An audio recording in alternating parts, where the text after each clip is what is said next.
एक छोटा सा गांव था, हरियाली से भरा, मिट्टी की खुशबू से महकता हुआ।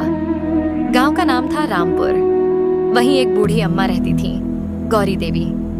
उम्र लगभग 70 साल, लेकिन चेहरे पर अब भी वही तेज, वही आत्मविश्वास।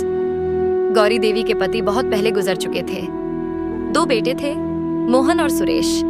दोनों अब जवान हो चुके थे, शादीशुदा और अपनी अपनी गृहस्थी में व्यस्त। एक दिन सुबह की बात है, गौरी अम्मा आंगन में बैठकर तुलसी को पानी दे रही थीं। तभी बड़ी बहू कमला ने किचन से आवाज लगाई। कमला, अम्मा, अब उम्र हो गई आपकी, आपको अब आराम करना चाहिए। खाना पीना हम संभाल लेंगे। गौरी अम्मा मुस्कुराते हुए, अरे बहू, जब तक हाथ पैर चलते हैं तब तक थोड़ा बहुत करना तो जरूरी है। कमला, लेकिन सब आपकी मर्जी से नहीं चलेगा। अब पास ही छोटा बेटा सुरेश भी बैठा था। वह बोला, माँ, मैं तो कहता हूँ अब घर बांट दो। मोहन भैया और मैं अलग अलग रहें ताकि झगड़े ना हो।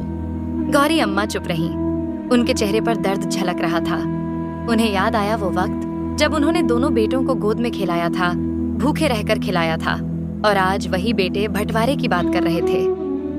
गौरी अम्मा धीरे से, बेटा, घर बांटना आसान है, लेकिन दिल बांटना मुश्किल। मोहन कटु स्वर में, माँ, दिल का क्या है, हम सब अपना अपना देख लेंगे। आप हमारे साथ रहें या सुरेश के साथ, आपकी मर्जी।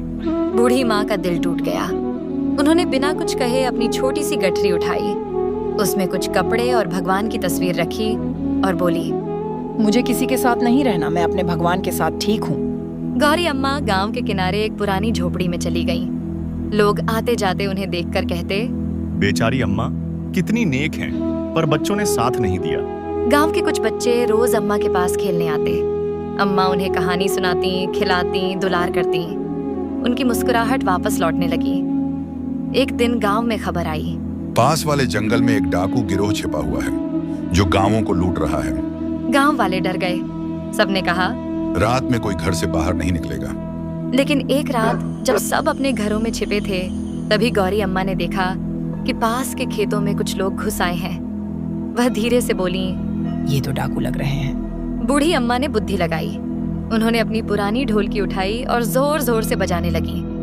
फिर चिल्लाई, अरे जागो रे गांव वालों, सैनिक आ गए हैं, डाकू भाग जाओ।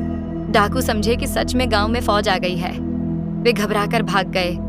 सुबह जब सब गांव वाले बाहर निकले तो देखा खेतों में डाकुओं के पैरों के निशान और कुछ छोड़े हुए हथियार पड़े हैं।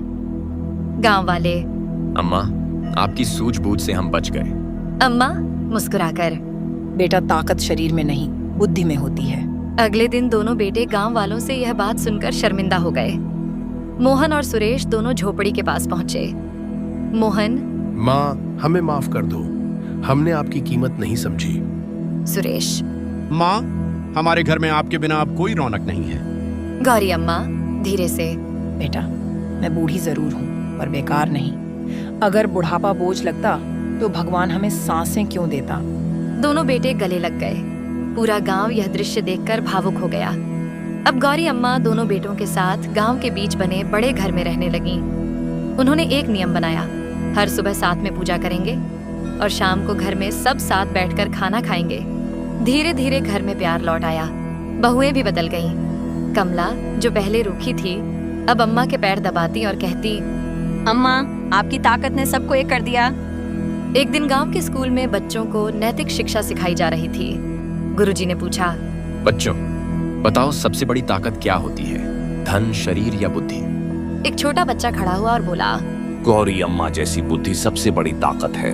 पूरा गांव तालियां बजाने लगा। गौरी अम्मा की आंखें नम हो गईं। उन्होंने आकाश की ओर देखा और बोली, भगवान, अगर बुढ़ापे में भी किसी का भला कर सकी तो यही मेरे जीवन की सबसे बड़ी कमाई है। गौरी अम्मा की कहानी गांव-गांव में फैल गई। लोग कहते, शरीर की ताकत समय के साथ घट जाती है, पर बुद्धि की ताकत अमर रहती है।